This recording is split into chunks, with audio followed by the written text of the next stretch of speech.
Hi everyone, welcome to Prudent classes. Hope all of you are doing good. So guys, आज की इस video में हम discuss करेंगे हमारे सब्जेक्ट MCO 7 फाइनेंशियल मैनेजमेंट का एक important and paper expected topic, जो कि बेसिकली रिलेटेड होगा with the concept of operating leverage. तो डिटेल में मैं आपको बताऊंगा कि ऑपरेटिंग लेवरेज क्या होता है, और भी कुछ इंपॉर्टेंट पॉइंट्स है जो हम इस वीडियो में डिस्कस करेंगे, और वीडियो के एंड तक जितने भी पॉइंट्स हम यहाँ पर डिस्कस करेंगे इस वीडियो में वो आपको सब क्लियर हो जाएंगे।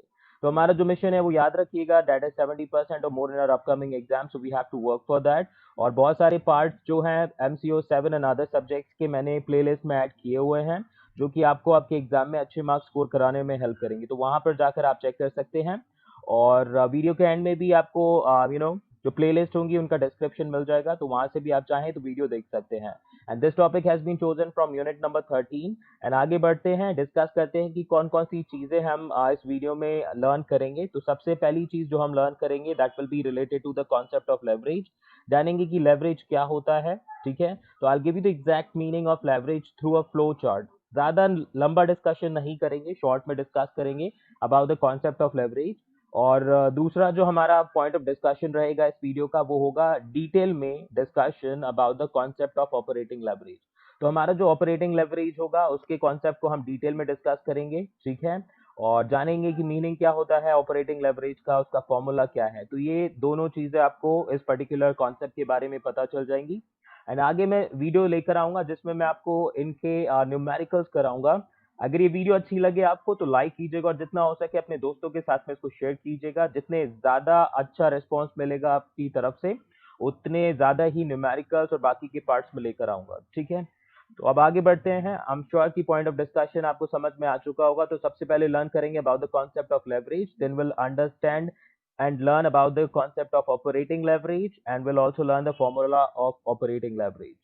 Okay, तो लेट्स स्टार्ट। एंड गाइज, अगर आप चैनल पर नए हैं तो सब्सक्राइब कर लीजिए, जिससे कि फ्यूचर वीडियोस की नोटिफिकेशन आपको मिल सके। मैं इस तरह की आपकी वीडियोस लाता रहूंगा डेली बेसिस पर, तो प्लीज सब्सक्राइब कर लीजिए, और जितना हो सके इसको अपने दोस्तों के साथ ही शेयर कर दीजिएगा। तो let's start with the concept of leverage की। जानेंगे हम लेवरेज क्या होता है। तो अगर आपको पता है तो प्लीज राइट इन कमेंट, एक लाइन में लिखिए कि लेवरेज क्या होता है, आपके अकॉर्डिंग लेवरेज क्या होता है, क्यों हम इसका इस्तेमाल करते हैं। अगर आपको लेवरेज का कॉन्सेप्ट पता है देन ऑपरेटिंग लेवरेज को भी आप समझ सकते हैं।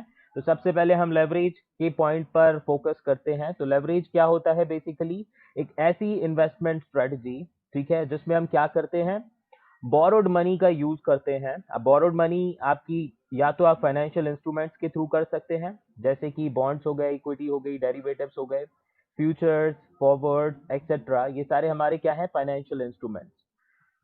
या फिर आप बोरोड कैपिटल ले सकते हो, जैसे कि लोन ले लिया आपने कमर्शियल बैंक से, फाइनेंशियल इंस्टीट्यूशन से, ट्रेड क्रेडिट ले लिया, तो ये आपके बोरोड कैपिटल का पार्ट होता है। और इसका पर्पस होता है अपने पोटेंशियल इन्वेस्टमेंट के रिटर्न को इंक्रीज करना। ठीक है, so this is what leverage is. What is leverage? Leverage is an investment strategy of using borrowed money, specifically financial instruments. And financial instruments examples are bonds, equity, derivatives, future, forwards, etc. Or borrowed capital. It can be loan from commercial banks, financial institutions, trade credits, etc. To increase the potential return of an investment. तो अपने जो investment है उसके potential return को increase करने के लिए एक ऐसी इन्वेस्टमेंट स्ट्रेटेजी जिसमें आप क्या करते हैं, अपना पैसा नहीं लगाते, आप मनी बोरो करते हैं। ठीक है, चाहे वो फाइनेंशियल इंस्ट्रूमेंट्स के थ्रू हो या फिर बोरोड कैपिटल के थ्रू हो। तो इस तरह की इन्वेस्टमेंट स्ट्रेटजी हमारी कहलाती है लेवरेज। तो लेवरेज में क्या कर रहे हैं, आप अपना पैसा ना यूज करके मार्केट से फंड या मनी बोरो करते हैं, और फिर उस मनी को यूज करते हैं अपने पोटेंशियल रिटर्न को, जो आप इन्वेस्टमेंट के तौर पर करते हैं, उसको इंक्रीज करने में। तो what is the purpose of leverage? The purpose of leverage is to increase the potential return of an investment. And what is leverage? It is an investment strategy where we are using the borrowed money. तो वहां पर हम क्या करेंगे, borrowed money का use करेंगे, ताकि हमारी जो पोटेंशियल रिटर्न है इन्वेस्टमेंट की वो इंक्रीज हो सके। और बोरोड मनी हम कैसे करेंगे? It can be done through financial instruments like bonds, equity, derivative, future, forwards etcetera. या फिर आप बोरो कर सकते हो किसी भी कमर्शियल बैंक से, फाइनेंशियल इंस्टीट्यूशन से. You can even obtain the trade credit as well. Okay, now एक और पॉइंट यहाँ पर जो आप को ध्यान रखना है about the concept of leverage. So leverage refers to the amount of debt a firm uses to finance assets. तो अपने assets को finance करने के लिए जितना debt एक फर्म यूज करती है वो आपका लेवरेज कहलाता है. तो लेवरेज देखिए एसेट्स की रिक्वायरमेंट रहेगी. फाइनेंशियल एसेट्स बहुत ज्यादा जरूरी होते हैं किसी भी फर्म में अगर उसको आगे ग्रो करना है. तो अपने जो फाइनेंशियल एसेट्स है फर्म के उसमें आप कितना जो डेट है आप ऑब्टेन करते हैं उनको परचेज करने के लिए, वो बेसिकली लेवरेज का कॉन्सेप्ट कहलाता है. तो जो लेवरेज का कॉन्सेप्ट है ये दोनों ही तरफ यूज होता है. इफ आई टॉक अबाउट, चाहे कोई इन्वेस्टर हो या कोई कंपनी हो, both uses the concept of leverage. So leverage concept is used by both investor and company. तो ध्यान रखिएगा, ये था लेवरेज का कॉन्सेप्ट. नोट डाउन करना चाहे नोट डाउन कर लीजिए, नहीं तो स्क्रीनशॉट ले लीजिए. अब आगे बढ़ते हैं, हम डिस्कस करते हैं about the concept of operating leverage. Okay, तो कॉन्सेप्ट स्टार्ट करते हैं ऑपरेटिंग लेवरेज का. सबसे पहला पॉइंट आपकी स्क्रीन पर आ चुका है. तो ऑपरेटिंग लेवरेज क्या है? A cost accounting tool which indicates the impact of changes in sales on the operating income. तो सबसे पहले ध्यान रखिएगा ऑपरेटिंग लेवरेज क्या है. What is operating leverage? It is a cost accounting tool जो कि बेसिकली इंडिकेट करता है कि आपकी अगर सेल्स में कोई चेंजेस होता है तो उसका आपकी ऑपरेटिंग इनकम पर क्या इम्पैक्ट पड़ेगा. So what would be the impact of change in sales on your operating income. Operating income क्या होती है? वो इनकम दैट योर फर्म और company earns through the operations. तो जो आप ऑपरेशंस करते हैं, जिस भी पर्पस के लिए आपकी कंपनी सेटअप है, उस पर्पस को मीट करने के लिए आप जो भी एक्टिविटीज रन करते हो वो आप, और उसके थ्रू जो आपका रेवेन्यू जनरेट होता है, that is known as operating income. Let me give you an example. मान लीजिए ठंडा मतलब कोको कोला, ठीक है. कोको कोला की कंपनी है तो वो कोको कोला बनाती है, उसको बेचती है और उसके थ्रू क्या करती है? रेवेन्यू अर्न करती है. तो कोको कोला के और भी अर्निंग के सोर्सेस हैं. अब जो वो पैसा कमाती है उसने मान लीजिए किसी और कंपनी के शेयर्स खरीद लिए, उसके थ्रू उसकी इनकम हुई, तो वो होगी नॉन ऑपरेटिंग इनकम. जो ऑपरेशंस होंगे कोको कोला के वो होंगे कोको कोला बेचना और उससे पैसा अर्न करना. तो ऐसी कोई भी एक्टिविटी जो कि आप अपने मेन ऑपरेशनल एक्टिविटीज के थ्रू अर्न करते हैं वो आपकी ऑपरेटिंग इनकम कहलाएगी. तो ऑपरेटिंग लेवरेज क्या है? एक कॉस्ट अकाउंटिंग का टूल जो कि इंडिकेट करता है कि आपके ऑपरेटिंग इनकम पर क्या फर्क पड़ेगा अगर आपकी जो सेल्स है उसमें चेंज होता है. यानी कि सेल्स अगर कम हो गई तो क्या इम्पैक्ट होगा, बढ़ गई तो क्या इम्पैक्ट होगा. That is basically indicated by this particular concept. Now, अब definitions थोड़ी सी देख लेते हैं. तो according to Walker and Patty, the use of fixed operating cost to magnify a change in profits relative to a given change in sale is known as operating leverage. तो Walker and Patty के according operating leverage क्या होता है कि अपने जो sales है, ठीक है, और अपने जो प्रॉफिट है उसमें आपका चेंज लाने के लिए, अब बेसिकली हर कंपनी चाहेगी कि सेल्स बढ़े जिससे कि उसका प्रॉफिट बढ़े. तो उसके लिए आपको क्या करना है कि अपने जो फिक्स्ड ऑपरेटिंग कॉस्ट हैं उनको अच्छे से यूज करना है. तो किस तरीके से आपके फिक्स्ड ऑपरेटिंग कॉस्ट को आप यूज करते हो जिससे कि आपका जो प्रॉफिट है वो मैग्नीफाई यानी कि इंक्रीज हो सके और आपकी जो सेल्स है वो इंक्रीज हो सके. That is basically the concept of operating leverage. So according to Walker and Patty, operating leverage is the use of fixed operating cost to magnify a change in a profit relative to a given change in sales. तो जितना change आपके sales में हुआ है, अब एक point लेकर चलते हैं, इंक्रीज के बारे में बात करते हैं. जितना इंक्रीज आपके सेल्स में होगा उतना ही इंक्रीज आपके प्रॉफिट में होगा, ध्यान रखिएगा. और यहाँ पर आपको क्या करना है, अपने फिक्स्ड ऑपरेटिंग कॉस्ट को इस तरीके से यूटिलाइज करना है कि आपका जो चेंज इन प्रॉफिट है और चेंज इन सेल है वो क्या हो, मैग्नीफाई हो, बढ़ सके. Now the next definition is provided by E.F. Brigham. According to E.F. Brigham, if a high percentage of a firm's total costs are fixed costs, then the firm is said to have a higher degree of operating leverage.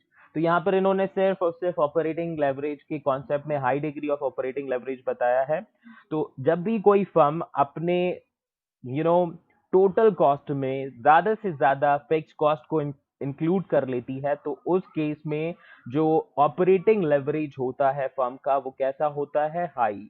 सो अगर आपकी firm है और आपकी firm में जो percentage है fix cost का वो हाई है, तो उस केस में आपकी जो ऑपरेटिंग लेवरेज है वो भी हाई होगी। ऑन दी अदर हैंड, अगर आपकी फर्म में जो ऑपरेटिंग टोटल कॉस्ट में जो कंट्रीब्यूशन है फिक्स कॉस्ट का वो कम है, तो आपकी लो डिग्री ऑफ ऑपरेटिंग लेवरेज होगी। ध्यान दीजिएगा, ये बहुत इंपॉर्टेंट पॉइंट है। सो आई एम श्योर कि ये तीनों पॉइंट्स क्लियर होंगे। चलिए बढ़ते हैं, अब एक फ्लो चार्ट के थ्रू हम अपने कॉन्सेप्ट ऑपरेटिंग लेवरेज को भी अच्छे से समझ लेते हैं। नाउ ऑपरेटिंग लेवरेज बेसिकली क्या है, कॉस्ट अकाउंटिंग टूल जो कि मेजर करता है कि किस तरीके से एक फर्म या प्रोजेक्ट में हम अपने ऑपरेटिंग इनकम को इंक्रीज कर सकते हैं बाय इंक्रीजिंग रेवेन्यू। तो किस तरीके से अपने रेवेन्यू को बढ़ाकर हम अपने ऑपरेटिंग इनकम को इंक्रीज कर सकते हैं, तो ये हम बेसिकली ऑपरेटिंग लेवरेज के कॉन्सेप्ट के थ्रू जानते हैं। तो ऑपरेटिंग लेवरेज क्या है, एक ऐसा cost accounting tool which measures how a firm or project can increase operating income by increasing revenue. तो किस तरीके से अपने रेवेन्यूज को बढ़ाकर आप अपने ऑपरेटिंग इनकम को बढ़ा सकते हैं किसी भी फर्म या प्रोजेक्ट के, तो ये बेसिकली मेजर करने का काम होता है ऑपरेटिंग लेवरेज का। Okay, now the next point says, अब इन शॉर्ट आप बोल सकते हो कि operating leverage measures how risky or volatile a company's operating income is compare to the total fix cost which it incurs. तो जब भी कोई एक फर्म होती है वो अपने फिक्स्ड एसेट में पैसा लगाती है, तो कितना पैसा जो है वो अपना फिक्स्ड एसेट में इनकर कर रही है और उसके बेसिस पर कितना ऑपरेटिंग इनकम अर्न कर रही है, तो that is basically measured with the concept of operating leverage और with the formula of operating leverage. तो ऑपरेटिंग लेवरेज क्या करता है, बेसिकली मेजर करता है कि कितनी रिस्की या फिर वॉलेटाइल है आपकी कंपनी की ऑपरेटिंग इनकम।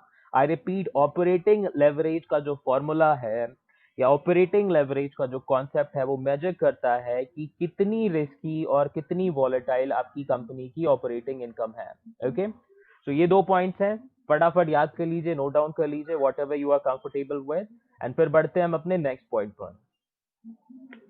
तो चलिए, नेक्स्ट पॉइंट आपके स्क्रीन पर आ चुका है। Next point says operating leverage is related to fixed cost of the firm. ध्यान दीजिएगा, जो हमारा कॉन्सेप्ट है ऑपरेटिंग लेवरेज का वो बेसिकली रिलेटेड है फिक्स्ड कॉस्ट के कॉन्सेप्ट पर। तो ये डिपेंड करेगा कि आपकी फर्म की फिक्स्ड कॉस्ट क्या है और उसके बेसिस पर ही आपका लेवरेज जो होगा, ऑपरेटिंग लेवरेज, वो पता चलेगा हाई है या लो है। Now, operating leverage is used to evaluate the break-even point of a business as well as the likely profit levels on individual sales. तो ऑपरेटिंग लेवरेज के थ्रू आप क्या करते हैं, अपना जो ब्रेक इवन पॉइंट है बिजनेस का उसको इवेल्युएट करते हैं। आई रिपीट, ऑपरेटिंग लेवरेज के थ्रू आप क्या करते हैं, अपना ब्रेक इवन पॉइंट जो होगा बिजनेस का वो इवेल्युएट करते हैं। ब्रेक इवन पॉइंट क्या होगा, एक ऐसा पॉइंट जहां पर आपको ना तो कोई फायदा हो ना ही नुकसान हो आपके ऑपरेशन से। और इसके अलावा ऑपरेटिंग लेवरेज के थ्रू आपका जो भी इंडिविजुअल सेल्स का लेवल होता है उस पर आप कितना प्रॉफिट अर्न कर रहे हैं वो भी आपको पता चलता है। तो ऑपरेटिंग लेवरेज आपका ब्रेक इवन पॉइंट भी बताता है और आपका कितना प्रॉफिट आप अर्न करेंगे ऑन डिफरेंट और individual cells level, it also tells you the same thing. Now, operating leverage takes place when a change in revenue produces a greater change in EBIT. EBIT का मतलब होता है earning before interest and tax. I repeat, earning before interest and tax is the full form of EBIT. तो operating leverage आपको बताता है कि आपके जो रेवेन्यू है उसमें कितना चेंजेस आया अगर आपके एबिट में चेंज आता है, यानी कि आपकी earning before interest and taxes में चेंजेस आता है, अगर वो बढ़ती है और उसके बढ़ने से आपका जो रेवेन्यू है वो बढ़ता है या घटता है, किस तरीके से चेंजेस आता है, that is basically explain by operating leverage. तो ऑपरेटिंग लेवरेज बेसिकली क्या एक्सप्लेन करता है, आपका change in revenue because of change in EBIT. Okay, now next point says operating leverage can be high or low depending upon the proportion of fixed cost and variable cost. तो guys दो important points हैं, high operating leverage and low operating leverage. क्या होते हैं वो मैं आपको एक सेपरेट वीडियो के थ्रू उसको एक्सप्लेन करूंगा। I'll also provide you the example for them so that you can understand. मैं यहाँ पर चाहता हूँ कि जो ऑपरेटिंग लेवरेज का कॉन्सेप्ट है वो कम से कम टाइम में आप लोगों को समझ में आ जाए।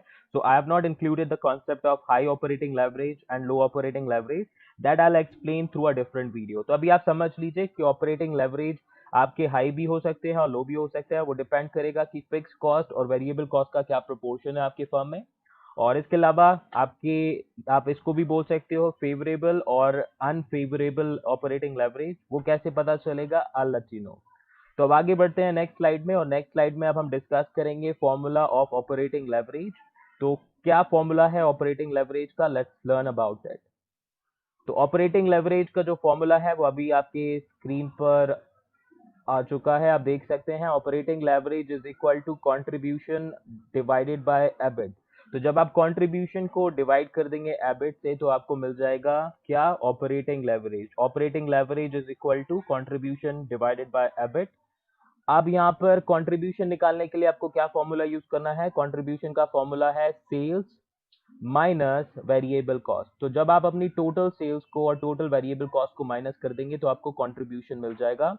ठीक है, सेल्स में से वेरिएबल कॉस्ट को माइनस कीजिए, आपको आपका कंट्रीब्यूशन मिल जाएगा। कंट्रीब्यूशन कुछ नहीं होता, वैल्यू एडिशन होता है बेसिकली। अब सेकंड है आपका एबिट निकालने का फॉर्मूला। एबिट निकालने के लिए आपको क्या करना है, कंट्रीब्यूशन में से फिक्स कॉस्ट को माइनस कर देना है, तो आपको मिल जाएगा एबिट। तो ऑपरेटिंग लेवरेज का फॉर्मूला है contribution divided by EBIT. EBIT निकालने का फॉर्मूला है कंट्रीब्यूशन माइनस फिक्स कॉस्ट, और कंट्रीब्यूशन निकालने का फॉर्मूला है सेल्स माइनस वेरिएबल कॉस्ट। लिखते जाइए अपने नोटबुक में। एंड आगे अब हम बात करेंगे अपने फेवरेबल ऑपरेटिंग लेवरेज की और अनफेवरेबल ऑपरेटिंग लेवरेज की। हाई और आप इसको लो भी बोल सकते हैं। ठीक है, हाई बेसिकली आपका फेवरेबल है, लो आपका अनफेवरेबल है। जैसा कि मैंने आपको बोला, अभी सिर्फ मैं यहाँ पर पॉइंट समझाऊंगा आपको, explanation I will give you in the next video. तो फेवरेबल ऑपरेटिंग लेवरेज कब होगा, जब आपका कंट्रीब्यूशन ज्यादा होगा फिक्स कॉस्ट से। तो जब भी आपकी फिक्स कॉस्ट कम होगी और कंट्रीब्यूशन ज्यादा होगा तो उस केस में आपका जो ऑपरेटिंग लेवरेज है वो कैसा होगा, फेवरेबल होगा। Now the second point is unfavourable operating leverage. इस सिचुएशन में आपका कंट्रीब्यूशन कम होगा और फिक्स कॉस्ट ज्यादा होगी। ठीक है, ध्यान दीजिएगा सिंबल पर। तो यहाँ पर हमारी कंट्रीब्यूशन बिगर है as compare to fix cost, और यहाँ पर हमारी फिक्स कॉस्ट बिगर है as compare to contribution. That is why it is unfavourable operating leverage and this is favourable operating leverage. तो फेवरेबल ऑपरेटिंग लेवरेज के case में what will happen, the contribution will be greater than fix cost, and in case of unfavourable operating leverage the contribution would be lesser than the fix cost. Okay, तो guys I am sure कि जितने भी points थे यहाँ पर आपको समझ में आ चुके होंगे ऑपरेटिंग लेवरेज के। वीडियो अच्छी लगी हो, अगर हेल्पफुल रही हो आपको, तो लाइक कीजिएगा ज्यादा से ज्यादा, शेयर कीजिएगा अपने दोस्तों के साथ में, सब्सक्राइब कीजिएगा चैनल को ताकि आपको फ्यूचर वीडियोस भी मिलती रहे, और प्लेलिस्ट में जाकर जरूर देख लीजिएगा बाकी अदर टॉपिक्स पर जो वीडियोस अपलोडेड हैं, बहुत हेल्प करेंगी। और हमारा मिशन ध्यान रखिएगा 70% or more in the exam, so you guys can easily achieve it. Okay, तो मिलते हैं नेक्स्ट वीडियो में एक और नए टॉपिक के साथ में। तब तक के लिए thank you so much. Perform best in your exam. Stay safe, stay healthy. Bye bye.